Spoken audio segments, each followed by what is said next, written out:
जय हिंद साथियों, सभी का स्वागत है आपके अपने यूट्यूब चैनल पे। आज हम लोग पढ़ेंगे यहाँ से लेकर के 51 से लेकर के 100 तक। ठीक, 175 क्वेश्चन है जिनमें 1 से 50 तक हम लोग पढ़ लिए हैं, जाकर देख सकते हैं आई बटन में। और आज हम लोग पढ़ेंगे यह 51 से लेकर के 100 तक। ठीक, रोज 50 क्वेश्चन, एक दिन नहीं तो डाल देंगे टोटल वीडियो। दिया हुआ क्वेश्चन में लोलक घड़ियाँ गर्मियों में शुष्क हो जाती हैं। गर्मियों के दिन में लंबे समय होने के कारण लंबाई बढ़ जाती है, जिससे कि दौड़ में समय बढ़ जाता है। सुस्त क्यों जा देती है? तो 51 का आंसर हो जाएगा, सी होगा 51 का आंसर सी। नेक्स्ट है, एक धातु की ठोस गेंद के अंदर कोटर है, मतलब कोटर मतलब कि खोड़ा है। जब वह उसको धातु को गर्म किया जाता है तो उसका कोटर का आयतन क्या होगा? घटेगा, बढ़ेगा, नहीं बदलेगा, दोगुना हो जाएगा। तो 52 का आंसर हो जाएगा ए, बढ़ेगा। नेक्स्ट क्वेश्चन पे चलते हैं और देखते हैं 53। दिया हुआ है 53 में कि जब किसी बोतल के में पानी भरा जाता है और उसे जमने दिया जाता है तो बोतल टूट क्यों जाता है? तो क्या जैसे पानी जब जमता है तो फैलता है, उसका आयतन बढ़ जाता है। जैसे देखिए, मान लीजिए एक थी है बोतल, इसमें से जो जल भरा हुआ है, मान के चलिए जल भरा हुआ है, तो इसमें जल जितना भरा है, समझ आए, यह जो जल है इसकी जो घनत्व है ना अधिक है, घनत्व अधिक है। जब यहीं पे बर्फ बन जाएगा, जब वो एक बर्फ की सिल्ली बन जाएगी तो इसका आयतन बढ़ जाता है थोड़ा सा।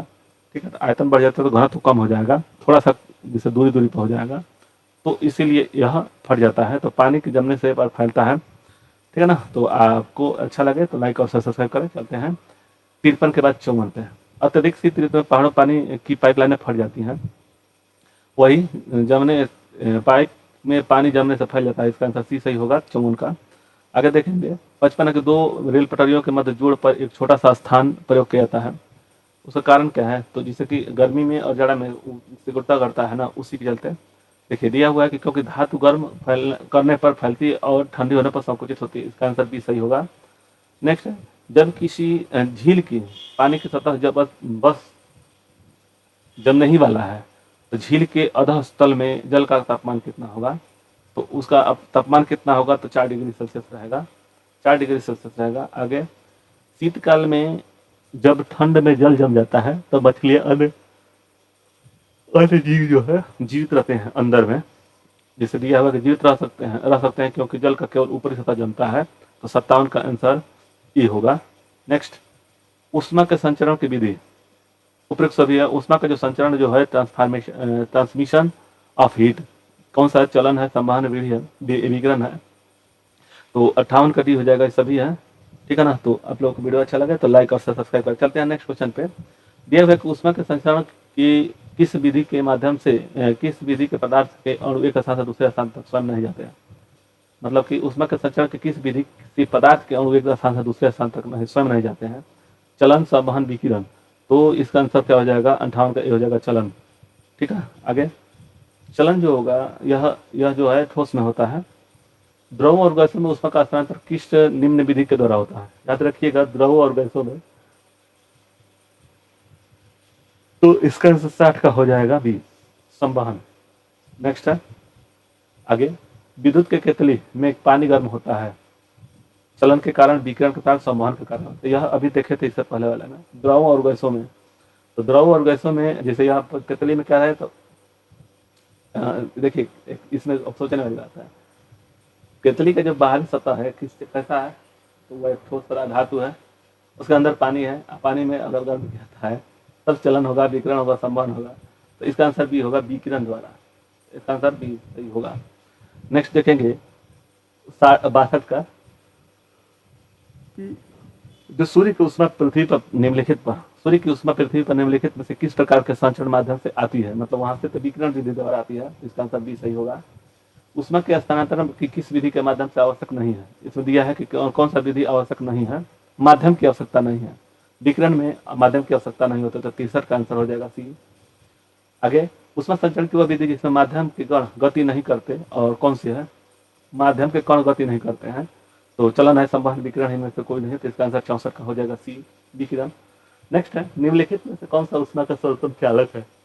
उष्मा का सर्वोत्तम चालक है, तो बताइए बताइए। 65 का भी होगा पारा। यह उष्मा का सर्वोत्तम चालक है। चांदी की उसमें चालकता तांबे की उसमें चालकता की अपेक्षा, जो चांदी है उसका उसमें चालकता और तांबे का उसमें चालकता तो 66 का आंसर हो जाएगा बी, अधिक होता है। ठीक, नेक्स्ट है बोलोमीटर। इसको हम अभी बोलोमीटर मापा जाता है। बोलोमीटर मापा जाता है किससे? किसमें दाब का पौधा के वृद्धि में, उष्मीय विकिरण में, वायु की गति में। तो जो बोलोमीटर में मापा जाता है वह उष्मीय विकिरण को मापा जाता है। सी, ठंड के दिनों में लोहे के गुटके और लकड़ी के गुटके प्रातःकाल सुबह लोहा का गुटका ज़्यादा ठंड लगता है, क्योंकि जो लकड़ी है उसमें का कुचालक है और लोहा है जो अच्छा चालक है, यानी कि तुलना में लकड़ी की तुलना में लोहा उसमें का अच्छा चालक है। तो 68 का आंसर भी हो जाएगा। कड़े जाड़े में झील की सतह हिमस्थित हो जाती है, किंतु उसके तल में द्रव की अवस्था में बना रहता है। कारण क्या है? तो ऊपर का सघनता हो जाती है ना ऊपर का, तो उसके बाद से 72 का 4 है, सघनता 4 डिग्री पर अधिकतम होती है। एक टेबल पंखे को बंद करने पर चलाने पर कमरे की हवा, बंद कमरे में चलाने पर क्या होगा? गर्म होगा, ठंडा होगा, कोई प्रभाव नहीं पड़ेगा, तो गर्म होगा। इसका आंसर ए सही होगा, 70 का ए सही होगा। नेक्स्ट है कमरे में रखे हुए रेफ्रिजरेटर का दरवाजा खोल दिया जाए तो क्या होगा? तापमान धीरे धीरे कमरा गर्म हो जाएगा। इसका आंसर 71 का सी हो जाएगा। नेक्स्ट है यदि किसी धातु को खाना पकाने के बर्तन बनाने में प्रयोग किया जाता है तो उसका ताप, किसी धातु को खाना पकाने के बर्तन वाले प्रयोग किया जाता है तो उसकी चालकता क्या होगी? कम होनी चाहिए, अधिक होनी चाहिए, विद्युत चालकता कम होनी चाहिए, घनत्व अधिक होनी चाहिए। तो 72 का ए आंसर सही होगा, इसका आंसर ए सही है। नेक्स्ट है निम्न में से कौन सा ऊष्मा का अच्छा चालक है? सुचालक है, मतलब सबसे अच्छा सुचालक है। ठंडा पानी, गर्म पानी, समुद्र का पानी, आसित पानी। तो 73 का आंसर सी हो जाएगा, समुद्र का पानी। नेक्स्ट है 73 के बाद 74 देखेंगे। आणविक संगठन के द्वारा ऊष्मा का संप्रेषण क्या कहलाता है? आणविक संगठन के द्वारा ऊष्मा का संप्रेषण क्या कहलाता है?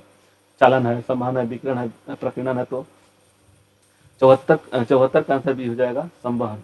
नेक्स्ट है निम्नलिखित में से कौन सा ऊष्मा का अच्छा चालक है? तो पारा है, जिससे कि हम लोग यहाँ पे जो थर्मामीटर नहीं लगाते हैं देखने के लिए, बुखार देखने के लिए, तो पारा का ही अच्छा चालक है ऊष्मा का। सूर्य विकिरण कौन सा भाग सोलर ऊतक को गर्म करता है? और ऑक्सीकरण होती है। तो इसका आंसर क्या हो जाएगा? डी हो जाएगा, 76 का। और इसके बाद शीतकाल में कपड़े हम गर्म करते हैं क्योंकि शरीर की ऊष्मा बाहर जाने से रोकता है, तो इसका आंसर सही होगा। धूप में चलने के लिए छाते का रंग संयोजन निम्न में से कौन सा सबसे उचित है? सफेद होना चाहिए, ऊपर सफेद नहीं, ऊपर काला नीचे सफेद। इसका आंसर क्या हो जाएगा? 78 का बी, ऊपर सफेद नीचे काला। लेकिन हम लोग तो उल्टा देखेंगे कि नीचे सफेद रहता है ऊपर काला रहता है, लेकिन ऊपर सफेद नीचे काला होना चाहिए। नेक्स्ट है 78 देखेंगे, 78 नहीं 79 क्या है? 79 है कि अफ्रीका में काली त्वचा वाले व्यक्ति ब्रिटेन में सफेद वाले व्यक्तियों की तुलना में अधिक गर्मी महसूस करते हैं। तो 79 का ये होगा। नेक्स्ट है सुबह का सूरज इतना गर्म नहीं होता जितना दोपहर का, क्यों? सूरज की किरणें समय पर धीरे चलती है, सुबह ठंडा होता है, सुबह में पृथ्वी सूरज के अधिक दूध नहीं। क्या कह रहा है कि सुबह के समय सूरज की किरणें अंतरिक्ष में अधिक दूरी तय करनी पड़ती है। इसका आंसर 80 का हो जाएगा, डी। नेक्स्ट है काले वस्त्रों में काले श्वेत वस्त्र शीतल क्यों होते हैं? क्या कह रहा है कि उसके पास जो प्रकाश पहुंचता है उसे परावर्तित कर देता है, ठीक है ना, अवशोषित तो काला करता है। इसका आंसर बी हो जाएगा, 81 का। 82 का आंसर क्या हो जाएगा? देखते हैं। ऊनी कपड़े सूती वस्त्रों की अपेक्षा गर्म होते हैं और ताप के असर रोधक होते हैं, ठीक है ना। इसका आंसर डी होगा। उबलते जल द्वारा जलने की तुलना में भाप द्वारा जलना अधिक कष्टदायक या गंभीर होता है। तो भाप में जो होता है वह क्या होता है? गुप्त ऊष्मा, गुप्त ताप से होता है। भाप में गुप्त ताप अधिक होता है। तो इसका आंसर 83 का ई होगा। वायुमंडल में आर्द्रता की उपस्थिति एक ऐसे स्टील के गिलास के वहां सतह पर जल की बूंदें देखकर सुनिश्चित की जाती है कि भरा हो दूध से, जल, गर्म जल से, ठंडे जल से, सामान्य जल से। वायुमंडल में आर्द्रता की उपस्थिति एक ऐसा स्टील के गिलास के वहां सतह पर जल की बूंदें देखकर सुनिश्चित की जाती है कि जो भरा है गर्म दूध। ए देखिए 84 का आंसर क्या हो जाएगा? सी, ठंडा जल। नेक्स्ट है 85 नंबर क्वेश्चन के अच्छे उत्सर्जक अच्छे अवशोषक होते हैं। नियम किरचॉफ का, स्टीफन का, याद रखिए यह जो है यह है किरचॉफ का है, किरचॉफ का आंसर ए सही होगा। उसके बाद से 86 है कि किसी कृष्णिका के एकांक पृष्ठीय क्षेत्रफल से प्रति सेकंड उत्सर्जित विकिरण ऊर्जा उसके परम ताप के चतुर्थांश घात के अनुपाती होता है। किसका नियम है यह नियम किसका है? तो यह नियम है स्टीफन का। स्टीफन का, तो इसका आंसर सी सही होगा। स्टीफन का विकिरण नियम क्या है? स्टीफन का विकिरण नियम क्या है? तो इसका आंसर सी हो जाएगा। E-A-T-4 होता है, पावर में 4। आगे, किसी वस्तु को ठंडा होने पर किसी होने की दर वस्तु तथा उसके चारों ओर के माध्यम के तापांतर के अनुक्रमानुपाती होता है। तो यह 88 का यह होगा। न्यूटन के शीतलन का नियम है। न्यूटन का शीतलन नियम तभी लागू होता है जब तापमांतर बहुत ज़्यादा अंतर न हो, तापांतर बहुत ज़्यादा हो, तापांतर पर निर्भर नहीं करता, इनमें से कोई नहीं है। तो 89 का आंसर हो जाएगा ए, ताप में अंतर बहुत ज़्यादा न हो। गर्म जल 90 डिग्री से सेंटीग्रेड से 80 सेंटीग्रेड तक होने में 10 मिनट लगता है, तो 80 से 70 में ठंडा होने में कितना समय लगेगा? तो इसका आंसर 90 का हो जाएगा सी, 10 मिनट से अधिक। नेक्स्ट है, थर्मल फ्लास्क का आविष्कार किसने किया था? ये बहुत ही सुंदर थर्मल फ्लास्क जो पानी में रखते हैं, पानी रखते हैं हम लोग, तो उसका आंसर हो जाएगा ए, डी बार में। नेक्स्ट देखेंगे 91 के बाद 92 कि थर्मल फ्लास्क से ऊष्मा का क्षय रोका जा सकता है किसके द्वारा? संवहन विकिरण चलन और समचलन विकिरण से। तो थर्मल फ्लास्क में ऊष्मा का क्षय रोका जा सकता है। तो 92 का आंसर डी हो जाएगा तीनों से। आगे, थर्मल फ्लास्क की आंतरिक दीवारें चमकीली होती है, क्यों? तो इसका आंसर क्या हो जाएगा? बी, विकिरण द्वारा होने वाले ऊष्मा के हानि को रोकने के लिए। विकिरण द्वारा होने वाले हानि को रोकने के लिए थर्मल फ्लास्क तरल पदार्थों को लंबे समय तक गर्म रखता है, क्योंकि थर्मल फ्लास्क तरल पदार्थों को लंबा समय तक रखता है, क्योंकि। तो 94 का आंसर हो जाएगा सी, चमकदार आंतरिक दीवार या वातावरण की दोहरी दीवारें ऊष्मा को निकलने से या प्रविष्ट होने से रोकती है। नेक्स्ट है 94 के बाद 95 देखेंगे किस विधि से ऊष्मा स्थानांतरण को न्यूनतम करने के लिए थर्मल फ्लास्क दीवार को कलई की जाती है। तो इसका हो जाएगा 95 का सी हो जाएगा विकिरण। नेक्स्ट है, किसी पदार्थ के एकांक द्रव्यमान का ताप 1 डिग्री सेल्सियस बढ़ाने में उसमें ऊष्मा विशिष्ट ऊष्मा धारित ताप तुल्यांक गुप्त ऊष्मा। तो इसका आंसर हो जाएगा 96 का ए, विशिष्ट ऊष्मा। निम्नलिखित में से किसमें सर्वोच्च विशिष्ट ऊष्मा का मान होता है? जल में होता है। तो इसका आंसर 97 का आंसर डी हो जाएगा।